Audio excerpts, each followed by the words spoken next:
Well, breaking news just coming in. Imran Masood has been sent to 14 days judicial custody by a Deoband court. Imran Masood, remember, was arrested in a late-night raid yesterday for threatening to kill BJP's prime ministerial candidate Narendra Modi.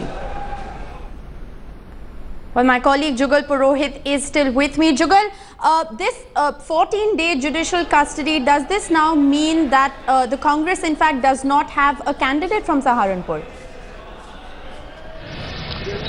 Well, Rishika, the court proceedings are still on. It's actually not as yet confirmed whether he is in fact being sent to 14 days of judicial custody. We spoke, however, a short while back to the advocate who was defending Masood, and he said that this particular court was not competent to actually address or rather press charges and hear the arguments, because the SC/ST Act has been invoked in this case.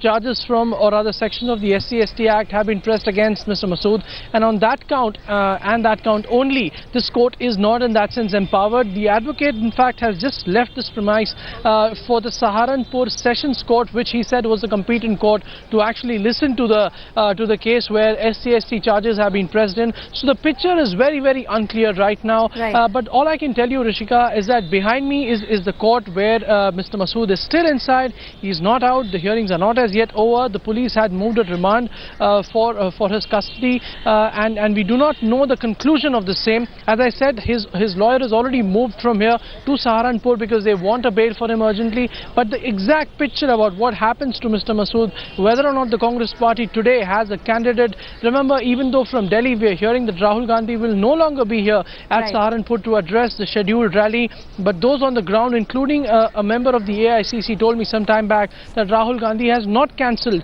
his appointment or his meeting with the people of Saharanpur, because the election, whether this candidate is there or not, does not do not stop, and Rahul Gandhi's engagement with the people of the state of UP also will not stop. So that's clearly political temperatures continue to rise in Saharanpur. We will continue to track those developments from the session court bit by bit and get you all the latest.